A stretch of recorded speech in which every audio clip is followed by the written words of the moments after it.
This is Jeff, and I'm going to talk about pressure switches today. I've got a couple different ones. One's solid and one's taken apart to kind of show the components and what they do. The pressure switch is the most common cause for a furnace that's failing to ignite in the early morning. And what they will do is when it gets cold and this pressure switch gets cold, it'll have difficulty making it switch. So the way it works is that you've got a rubber baffle in here.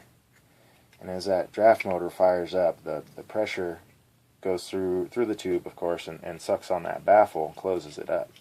And when it closes, it hits that switch. What they will do is you can get a hole in your baffle, you can get a spring that's starting to wear out, or the switch itself is worn out.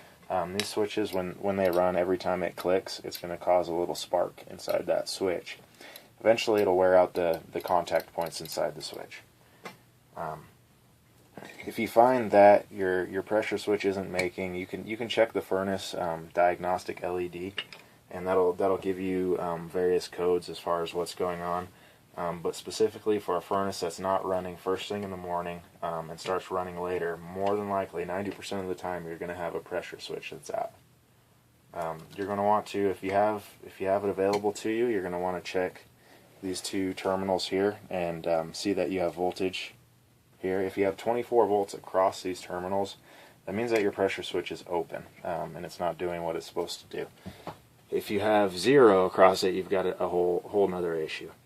But what you do at that point, if you have 24 volts across this guy, you're going to want to give it a couple taps after you've reset the furnace. You hear that draft motor fire up, you give it a couple taps here, and it should fire right up if you've got a pressure switch that's going out. And what that'll do, when you tap on it, it'll help to jostle this little switch back into place. It'll likely run until that thermostat satisfies and the furnace turns off, and then you'll have issues with it going through if you don't replace it. This is something that the average DIY person can do to get their furnace back up and running. If you do replace the switch yourself, you're going to want to make sure that your draft motor is running properly. You're going to want to take an amp draw on your draft motor and make sure it's not giving off excessive heat. If you have a manometer available to you, what you're going to want to do is plug that manometer in just after your draft motor and take pressure on your draft motor.